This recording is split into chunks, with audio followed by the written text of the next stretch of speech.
Ice works Mahindra అండి. మహేంద్రలో పనిచేసి work okay చేశాను. ఓకే. ఆహాహా. అది పనిచేస్తూ ఇక్కడ హైదరాబాద్ ట్రాన్స్ఫర్ అయ్యి అది వదిలేసి started searching for the movies. మా ఇంట్లో జాబ్ చేస్తున్నాను అనుకున్నారు, నేను సినిమాలో ట్రై చేసుకున్నప్పుడు. కానీ కష్టం కదా, ఒక కొత్త పర్సన్ మనకు వెనకాతలు ఏం బ్యాకప్ లేకుండా హైదరాబాద్ వచ్చే సినిమాలో ఒక మంచి ఆపర్చునిటీ 20 ఏళ్ళ ఈ జర్నీ అని అంటే అది నేను అనుకోవడం మీరు ఖచ్చితంగా కష్టం కాదు, ఇది నా ఇష్టంతో చేశానని చెప్తారు. నాకు అర్థమైంది. కాదు, నేనే కాదు ప్రపంచంలో ఎవరైనా సరే వెరీ సింపుల్ గుర్తుపెట్టుకోండి. అంటే ఎవరికైనా వినండి, పెళ్ళికి ముందు ఎంత కష్టమైనా కష్టమే కాదు. ట్రూ. పెళ్ళికి ముందు ఎంత కష్టమైనా అది కష్టమే కదా, పార్ట్ ఆఫ్ లైఫ్ అంతే అది. అవును, పెళ్ళి తర్వాత ఏ కష్టం వచ్చింది కష్టంలో ఉంటుంది. కరెక్ట్. ఎందుకంటే మన మీద డిపెండ్ అయిన వాళ్ళు చాలా మంది ఉంటారు కదా. అప్పుడు అలా కాదు, పెళ్ళికి ముందు అలా కాదు, జేబులో ఒక సిగరెట్ ఒక అగ్గిపెట్టి ఉంటే చాలు, అలా కూర్చుని ప్రపంచాన్ని కొనేద్దాని ఫీలింగ్ ఉంటుంది. యాటిట్యూడ్ ఉంటుంది మీకు పెళ్ళికి ముందు. అంటే అప్పుడు జీవితం తెలియదు కాబట్టి ఏదైనా ఈజీ మనకు అనిపిస్తుంది. అవును. ఒకసారి లైఫ్ స్టార్ట్ అవుతుంది పెళ్ళైన తర్వాత, అప్పుడు ఇది చాలా కష్టం, అమ్మో దీనికి ఎందుకు అంత ఖర్చు, అమ్మో నెక్స్ట్ మంత్ అని ఫీలింగ్ ఉంటుంది. కరెక్ట్. అప్పుడు మనం ఒకళ్ళం కాదు, మనతో పాటు ఉన్న ఉంటారు, మనుషులు, ఫ్యామిలీ వాళ్ళ ఉంటారు. అవసరాలు, ఎగ్జాక్ట్, ఎమర్జెన్సీలు, రిక్వైర్మెంట్స్. అందుకే అంటారు సార్, ఇల్లు కట్టి చూడు పెళ్లి చేసి చూడు అని అంటారు. ఊరికే అంటారు. అంతే కావాలి.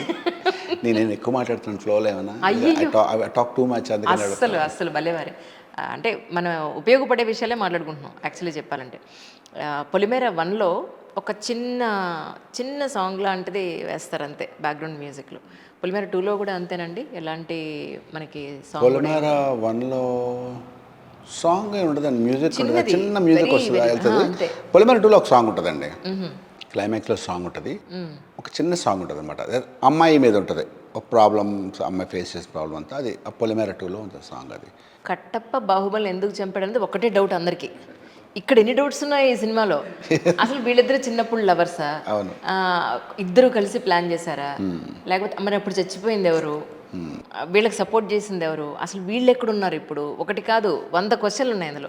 ఈ క్వశ్చన్స్ అన్ని అసలు పార్ట్ 2. అదే మీకు అర్థం అవ్వట్లేదు ఇప్పుడు అసలు ఈ అమ్మాయి పాత్ర ఏంటి సినిమాలో అనేది ఒక చిన్న సెక్షన్ వస్తుంది. ఎగ్జాక్ట్లీ. మీకు అర్థమైందా? ఇది పార్ట్ 2లో కామాక్షి ఎరగొడేసింది అసలు అమ్మాయి. అవునా? కామాక్షి బస్కల నెక్స్ట్ లెవెల్ ఆర్టిస్ట్, చాలా బాగా చేస్తుంది. Okay, right. కానీ దీని తర్వాత పొలిమేర 1 తర్వాత కూడా మీకు చాలా మంచి ప్రాజెక్ట్స్ వచ్చాయి, ఇప్పుడు పైప్ లైన్లో ఉన్నాయని విన్నాను. చాలా మంచి వచ్చాయండి, చాలా మంచి. అంటే ఇదేమైందంటే, ఇది ఇప్పుడు చెప్పాను కదా, ఒక సినిమా తర్వాత వరుసగా అవే క్యారెక్టర్లు వస్తున్నారు. నేను క్యారెక్టర్ చేస్తాను రా విని కూడా ఓన్లీ సార్ బాయ్ అమ్మాయి మెయిన్ లీడర్. అరే ఏం మెయిన్ లీడరా, నా ఫ్రెండ్స్ రే ఎందుకురా మెయిన్ లీడు, అరే వాళ్ళు ఫ్రెండ్ క్యారెక్టర్ చేస్తాను, త్రోట్ క్యారెక్టర్ చేస్తాను, బాగా కామెడీ చేస్తే అలా నేను చేస్తానంటే ఊరికావే అంటుంటారు. అరే వద్దురా మీ కర్మ అని అలా రే బతకనేంట్రా అంటుంటాను. సో వచ్చాను మంచి. నేను టెనెంట్ అని మూవీ చేస్తున్నాను ఇప్పుడు, టెనెంట్ అని. ఓకే, అది కూడా సస్పెన్స్ థ్రిల్లర్ ఏమో డౌట్ నాకు. మీ డైరెక్టర్ ఉండే ఎవరు? యుగంధర్ అని. ఇప్పుడు కాక ఇంకెప్పుడు మీకు బాగా గుర్తుందండి. ఎందుకు గుర్తుండదు, మేము చూడగానే ఫస్ట్ టైం ఎందుకంటే నాకు మెసేజ్ చేస్తారు ఇంటర్వ్యూ చేద్దామని. ఆ తర్వాత మీరు సినిమాలో చూస్తే మీరు సినిమా కూడా చేస్తారనుకున్నప్పుడు నేను అది ఇప్పుడు చూస్తే మీకు మిందా చూడగా అనిపించింది. అప్పుడే చెప్దాం అనుకుంది. స్టార్ట్ అయిందండి షూటింగ్ స్టార్ట్ అండి, ఆల్మోస్ట్ ఎండింగ్ వచ్చేసింది. ఈ సినిమా అయిపోయిన తర్వాత అది స్టార్ట్ చేస్తాం. అది సినిమా, అది కూడా బాగా వస్తుంది ఆ సినిమా. అది ఒక వైఫ్ అండ్ హస్బెండ్ స్టోరీ. అది నెక్స్ట్ లెవెల్. అంటే ఇది ఒక జానర్, అది జానర్. అది ఆ తర్వాత ఇంకొక మూవీ స్టార్ట్ అయింది, పేరు ఇంకా పెట్టలేదండి అది. ఆ సినిమా ఇప్పుడు నాకు టైఫాయిడ్ వైజాగ్లో లేదు రావాలని అంటే సిలైన్ జస్ట్ షూట్ అప్పుడు తీసి మళ్ళీ పెట్టి మళ్ళీ తీసి ఇలా చేశాను అనమాట. అసలు అలా ఉంటాను ఆ సినిమాలో. అసలు ఆ క్యారెక్టర్ సరిపోయారు మీరు, అంతేనంటారా? ఆ క్యారెక్టర్కి అమ్మాయిని అలా పెంచి ఆ క్యారెక్టర్ సరిపోయింది. ఆ క్యారెక్టర్ చాలా బాగా. అంటే నేను ఆ సినిమా ఒక సీన్ చూసి, ట్రైన్ సీన్ చూసి 15 minutes చూసి ఈ అమ్మాయి డైరెక్టర్ ఎవరు భలే చేస్తారని చెప్పి ఆయన ఫోన్ చేశా అప్పుడిప్పుడు. ఆ తర్వాత చూసా భయ ఎక్కడున్నారని ఫోన్ చేశారు. ఇది మన సినిమా మన పొలిమేర తర్వాత స్టార్ట్ అయింది అది, టెనెంట్ అని. తర్వాత ఇంకొక సినిమా కూడా చేస్తున్నానండి. అది పెద్ద బడ్జెట్ సినిమా. పెద్ద బడ్జెట్ అంటే నా ఉద్దేశం, నా రేంజ్కి పెద్ద సినిమా అది. హిందీ యాక్టర్స్ కూడా ఉంటారు అందులో.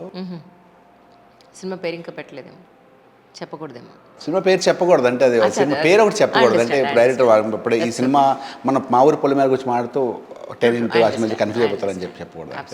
అది బాగుంటుందండి. అది సేమ్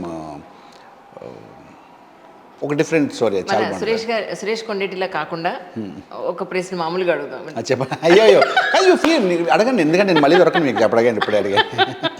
అంటే ఈ ఏమంటారు, ఈ సినిమా మెయిన్ కంటెంట్ గురించి ఏం మాట్లాడను కానీ, ఎందుకంటే మీరు రివీల్ చేయడానికి కూడా ఏం లేదు.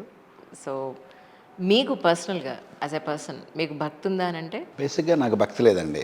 అంటే భక్తి లేదంటే దేవుణ్ణి నమ్ముతాను, దండం పెట్టుకుంటాను, బొట్టు పెట్టుకుంటాను, వినాయక చవితి డాన్స్లు వేస్తాను తప్ప రాత్రి పగలు దేవుడా నువ్వే నాది, నువ్వు లేకపోతే అలాంటివే లేదు. బట్ నాకు మా వైఫ్ అంటే భక్తి, సీరియస్లీ. వైఫ్ అంటే భక్తి. మా వైఫ్కి దేవుడు అంటే భక్తి, చెప్పలేదు. మా వైఫ్కి దేవుడు అంటే భక్తి సరిపోద్ది కదా. ఇంక మరి ఇంకెందుకు, ఆవిడే షీలోని పుష్మి రేపు టెంపుల్కి వెళ్తాం, ఎల్లుండి ఆ పూజ ఉంది, వెళ్దాం, ఓకే అంతే ఫాలో అయిపోతుంది, సరిపోద్ది. ఆవిడ ఫాలో అవుతుంది, ఆవిడ ఫాలో అయిపోతాను. I believes in my wife and she believes in God, that's it. అవును, మీరు నాకు ఫ్రెండ్, నేను ఫ్రెండ్ బాగా అంతే అయిపోతుంది. ఆవేస్లే మీరు నాకేం ప్రాబ్లమ్స్ ఏమైనా అడగని చెప్తే అడిగేస్తారు అంతే. ట్రూ. ఆవిడే చెప్తారు ఈరోజు ఇలా ఉండే, ఆ రోజు ఆ డ్రెస్ వేసుకోవాలి, అలాగే ఓకే అనుకుంటాను. నవరాత్రులు 9 రోజులు నాన్ వెజ్ కూడా నాన్ వెజ్ అంతే, ఎదురు చెప్పు అంతే. ద బెస్ట్ హస్బెండ్ అండి. నేను రీల్స్లో చూసాను ఇన్స్టాగ్రామ్లో, వైఫ్ మాట వింటే కనుక అసలు అంతకు మించిన బెస్ట్ హస్బెండ్ ఇంకొకటి లేడని చెప్తారు అందులో. Yes sir. ఎన్నాళ్ళైందండి మ్యారీడ్ లైఫ్ అంటే? Marriage life is good. పెళ్ళయి మాకు ఒక 20 years అయింది. సత్యం రిలీజ్ అయిన 1 month పెళ్ళి అయిపోయిందండి. 1 year పాప పుట్టేసింది అంతే. అంటే ఈ రోజుల్లో ప్రజెంట్ సినారియోలో అసలు డివోర్స్ కేసెస్ భయంకరంగా, అసలు కోర్ట్స్ ఖాళీ లేవు కరెక్ట్గా చెప్పాలంటే కోర్టులో. కానీ మీరు ఇంత సక్సెస్ఫుల్గా 20 ఏళ్ల పాటు ఒకే పెళ్లితో ఒకే ఫ్యామిలీతో సక్సెస్ఫుల్గా ప్రశాంతంగా హాయిగా ఉన్నారు. ఎలా మీరు ఛేదించగలిగారు ఇదన్నీ అంటే ఏం చెప్తారు? What was the secret of behind of it? ఇది ఇద్దరు ఫ్రెండ్స్ ఉన్నా కొట్టుకుంటారండి. ఇద్దరు, it is not about wife and husband or a friends or a girlfriend, boyfriend or brothers. ఇద్దరు ఒక రూమ్లో పెట్టి 20 years ఎలా ఉండాలన్నది వాళ్ళు తెలియబట్టి, వాళ్ళ టైం బట్టి ఉంటుంది అంతే. ఇద్దరు అరగెన్స్ అయి కొట్టేసుకుంటే విడిపోతారు, ఇద్దరులో ఒక కాంప్రమైజ్ అయితే ఉంటుంది, ఇద్దరు లవ్ ఉంటే ఉంటారు. వాల్యూస్ నా బ్రదరే కదా అని ఒక సెకండ్ ఒకటి కాంప్రమైజ్ అయితే ఇంకా కాంప్రమైజ్ అవుతారు, లేదా నువ్వెంత అన్నదమ్ములు కొట్టుకుని చంపేసుకున్నారు కదా అంతే. ఇది వైఫ్ అండ్ హస్బెండ్స్ అయితే విడిపోతారు, అన్నదమ్ములు కలిసి ఉంటారు అని రూల్ లేదు. ఇట్స్ అబౌట్ ఇద్దరు అంతే.